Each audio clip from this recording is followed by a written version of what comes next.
I'm Anthony Bonomo, the co-owner and founder of Historical Weapons Guild. We have schools down here in Austin, Texas, and also in Traverse City, Michigan.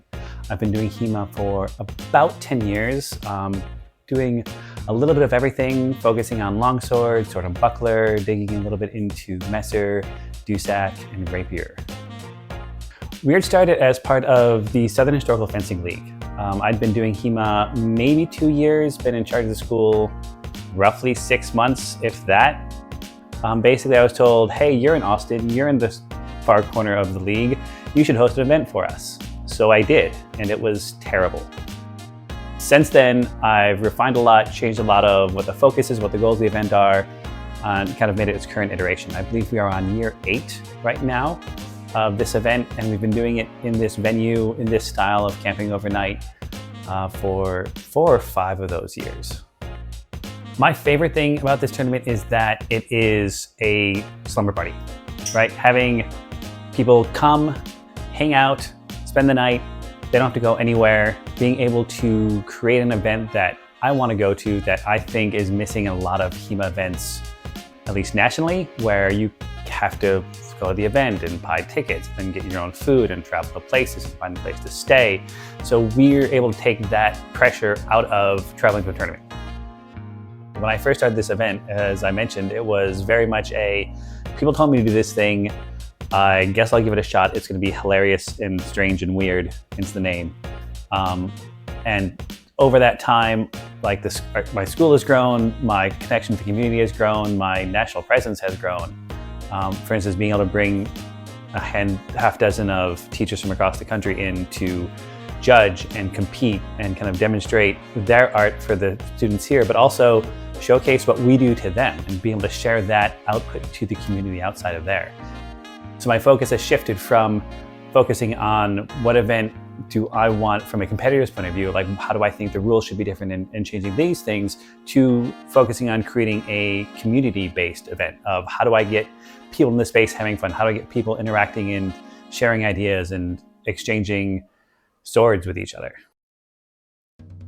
My goal was to win one of my fights, which I've already achieved, so now I'm just here to learn. I just want to feel like I'm applying what I have correctly, or at least in a way that I'm satisfied with. But my secret goal is to get at least top 50%. Come out and do this. It's really fun. Yeah. We need more people. It's one of the best sports of all time. I fought in all 3 events, sword and buckler this morning, and then longsword in the middle of the day, and then got a little break between women's longsword and women's side sword, and then mixed side sword again. Weird was my first tournament years ago, so I've been coming for a while, and I really appreciate the community here, all the people, the hosts. It's such a good vibe.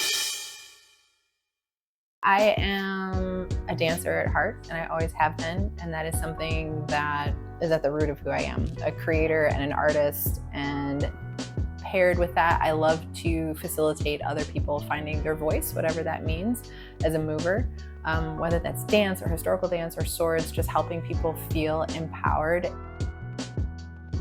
I feel like that desire to facilitate an experience for people translates well into weird, and what I bring to weird is I want people to walk away from this experience being joyful, having had a moment of play, because finding those moments of play as an adult are so difficult. Having something very lighthearted and playful and fun that is woven into the event, I think, is what I bring to things. So I can think about, I want someone to leave this event feeling like X, kind of like how when someone leaves my class, I want them to feel like X. So it's getting a lot better, but it's hard for women in martial arts. It's hard on the inside of martial arts, and it's hard on the outside of martial arts. So if you tell someone who isn't a part of that community, oh yeah, I'm a historical sword fighter, they kind of look at you like, are you really though? Is that really accurate? And so it's this constant sense of having to prove yourself. Some of that is present in the community as well. Part of the issue in the community is that there aren't enough role models. It's hard to look around and say, well, where are the people that look like me? Where are the people that I can lean on for support, talk to about the issues that I have? So I'm really, I'm in a space where I can make room for more women. And so I'm absolutely, any chance I get, I want to do that. So at this event, having specific competitions for Women Plus. So anybody who feels that label applies to them, if you feel like, yes, I'm a woman, then that event is for you. And then being able to bring in really high-end teachers and women with competition experience. And it's not about winning, but it's about sharing that experience. So being able to bring in people like Kimberly Roseblade and Kat Dunham, who have been out in the HEMA-verse and can bring that back to our students as role models, sharing that experience and kind of leading the way.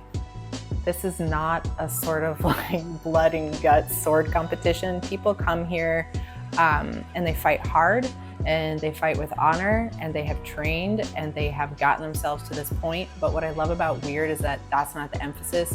We don't hand out big shiny medals. Sometimes we hand out glitter drenched medals and trophies and things, but it's about celebration of these accomplishments that we're doing as a community. So that's what I love about Weird. It's a celebration of HEMA and the weird misfit community that we find in HEMA.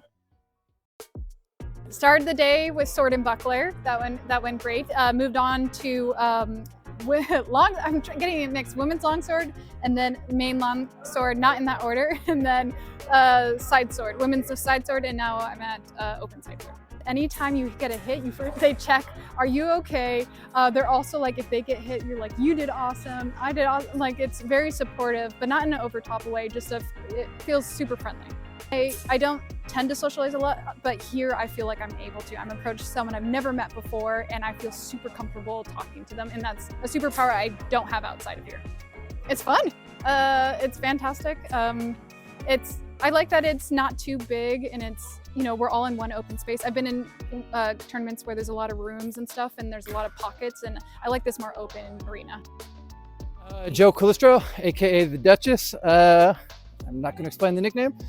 I'm one of the leads at Indus Ferox Gladio, or IFG, in Portland, Oregon. I'm one of co-captains of the fight team. This is my first time back in Houston since Purple Heart Open 2017, and I got gold in the Invitational.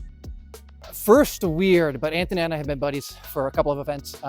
We hung out at Sword Squatch, which was a great event in Seattle in September, and after a couple bouts, he was like, hey, you know what, I want you to come down and fight in the Invitational and teach a class. So that's what I'm here for. I'm a really big fan of these sort of long form, non-traditional tournaments.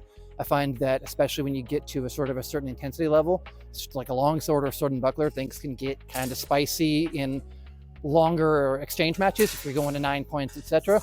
And I feel like this allows for interesting, creative plays. You get time to evolve, but you also don't have that awful thing where you got to sit and turn around and walk back to your corner, be mad because the judge missed something. Like I don't know, it really does engender more camaraderie amongst the fencers. Like, it's us versus whoever is insane and running this sort of thing. So I really, really love that format. Absolutely great event. I encourage everyone to come down here. This is a scouting mission for me and my club, but we'll be back in force next year for sure. Yeah, just happy to be here.